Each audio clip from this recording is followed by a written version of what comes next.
So unexpected. Can't remember any of your names. Hello, Kate. So it's 8 o'clock in the morning. I'm in a hotel room, but thanks to the wonders of technology, I can take your comments from the Kermode Uncut site with me wherever I go. And as promised, I can continue to respond to them. So let's move on swiftly. This from Alternative. Hi, Mark. I'd like to know if you have a second favourite film of all time. Well, it's slightly complicated. I have three favourite films. The Exorcist is always number one.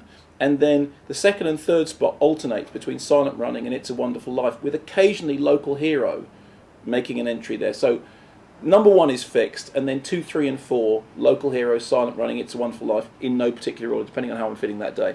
This from Stormy Fweathers, or Stormy F. Weathers. Despite popular belief that The Exorcist is not Linda Blair's best film, sure, it's got its good moments, but it cannot rival the classic Savage Streets from the 1980s. I know a lot of people try to get under my skin by knocking the Blair. Actually, one of Linda Blair's finest films is a terrific comedy she made called Up Your Alley, which is a comedy about homelessness, starring Linda Blair and Murray Langston, and the work that she did with the unknown comedian, who was a comedian whose act consisted of wearing a paper bag on his head. And until you've seen Linda acting with a man with a paper bag on his head, you really haven't seen her at her very best. This from Liquid Cow. I just wanted to say that I'm a little disappointed that there's no category this year in the Kermode Awards for Best Sound. As an aspiring sound designer, I always feel that sound, as distinct from music, is much underappreciated aspect of film. I was pleased to see you acknowledge it in past years when, for example, you awarded Inland Empire the Best Sound Award. Actually, there is going to be an award for Best Sound. Here's the deal with the Kermodes.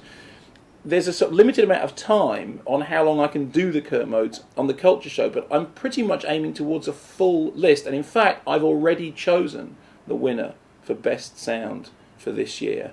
And he's not English, and he's not American, and there is a... I can't give it away because obviously it's much too exciting, but there is an award for Best Sound. And thank you to everybody who's written in with suggestions for the Kermode Awards. They are being taken under consideration. Obviously, I'm going to ignore them completely when it comes to the final thing because they're my awards, not yours. But thanks. Carry on sending them. A couple of you have hit some of the award winners right on the head, so well done for that.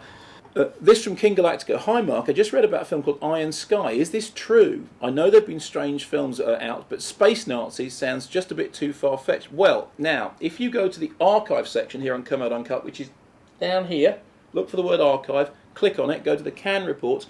We did a report about Iron Sky. We visited the office where the Iron Sky production team were there, and there's a link to the Iron Sky trailer, which is absolutely nuts. The story is, in 1945, Nazis went to the moon. Now they're coming back. Whether they'll ever get the film finished is anybody's guess, but it really piqued my interest. And yes, it does exist. At least it's in production, but they're making it on computers and they're doing it, bit by bit with very little money. But I'm looking forward to seeing it. Who knows whether it'll turn out okay. This from Wintera. Sorry, but I must disagree with the earlier post about Sex and the City. There's been a lot of stuff about Sex and the City. One of my closest friends was a huge fan of the TV show, but she hated the movie with a passion and thought it was a real letdown. This is in response to somebody saying you don't like the film because you don't get the TV show.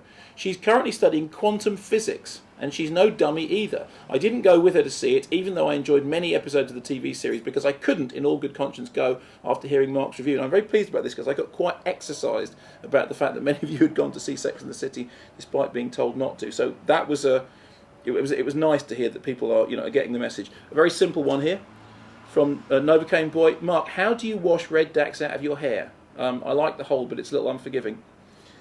The hold is great, as you can see. The only way to get red Dax out of your hair is washing up liquid or soap. Don't use shampoo. Shampoo is basically just fluff. You need an industrial cleaning product. So washing up liquid or soap.